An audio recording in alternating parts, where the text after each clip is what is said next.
রান্নার গ্যাস নিয়ে খুব বিক্ষোভ চলছে জেলায় জেলায়। আরামবাগ, সেখানে গ্যাস ডিস্ট্রিবিউটারের অফিসে দীর্ঘ লাইন। এই হচ্ছে আরামবাগের ছবি।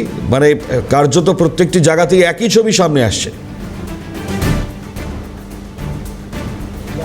সুরাজ আলী খান রয়েছেন, সরাসরি চলে যাবো আমাদের প্রতিনিধির কাছে। সুরাজ, কি পরিস্থিতি এই মুহূর্তে, কি বলছেন যারা লাইনে দাঁড়িয়ে রয়েছেন অসংখ্য মানুষ?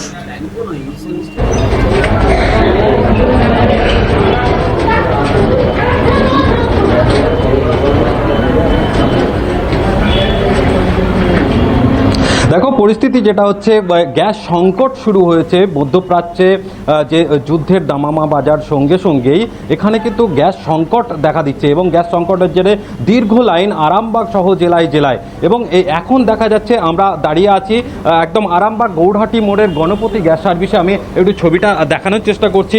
এই মুহূর্তে যে ছবিটা দেখা যাচ্ছে, যে দীর্ঘ লাইন রয়েছে, একাধিক মানুষ দীর্ঘদিন ধরে তারা গ্যাস বুক করেছেন এবং গ্যাস বুক করে সেই গ্যাস কিন্তু পাচ্ছেন না। তারা দীর্ঘক্ষণ ধরে অপেক্ষা করছেন। তারা দেখতে পাচ্ছেন যে এই সেই ছবি দেখাচ্ছি এই মুহূর্তে গণপতি গ্যাস যে সার্ভিস আছে ডিস্ট্রিবিউটার, সেখানে দাদা কি সমস্যা হচ্ছে?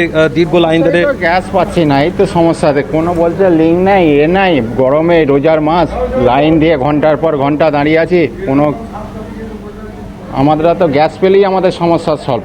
কিন্তু কখন থেকে লাইন দিয়ে? সকাল থেকে দাঁড়িয়ে আছি, কোথা থেকে আসছেন? আমি আছি মালিপুর থেকে। একেবারে দেখতে পাচ্ছ যে ছবিটা একটু দেখানোর চেষ্টা করছি, একটু ভেতর থেকে আমরা প্রবেশ করার চেষ্টা করছি। যে দীর্ঘ সাইকেল থেকে মোটরসাইকেলে করে তারা সিলিন্ডার নিয়ে কিন্তু সকাল থেকেই তারা রয়েছেন এখানে। কি বলছেন একটু শুনবো, যে দীর্ঘদিন ধরে তারা বুক করেছেন, একটু শুনবো কি বিষয়টা কি হয়েছে। আমরা গত 5-7 দিন ধরে ফোনে চেষ্টা করছি, কোনো বুকিং নিচ্ছে না। গতকালকে আমার দেখলাম একটা SMS এসেছে, সকাল থেকে লাইন দিয়ে আছি 8টা থেকে 10টার সময় অফিস দেখলাম খুললো, তারপরেও কোনো প্রতিক্রিয়া নেই। আমরা এখনো দাঁড়িয়ে আছি। প্রবল সমস্যার মধ্যে পড়েছেন প্রত্যেকে, এমনটাই বলছে। ধন্যবাদ সুরাজ, সরাসরি থাকবার জন্য।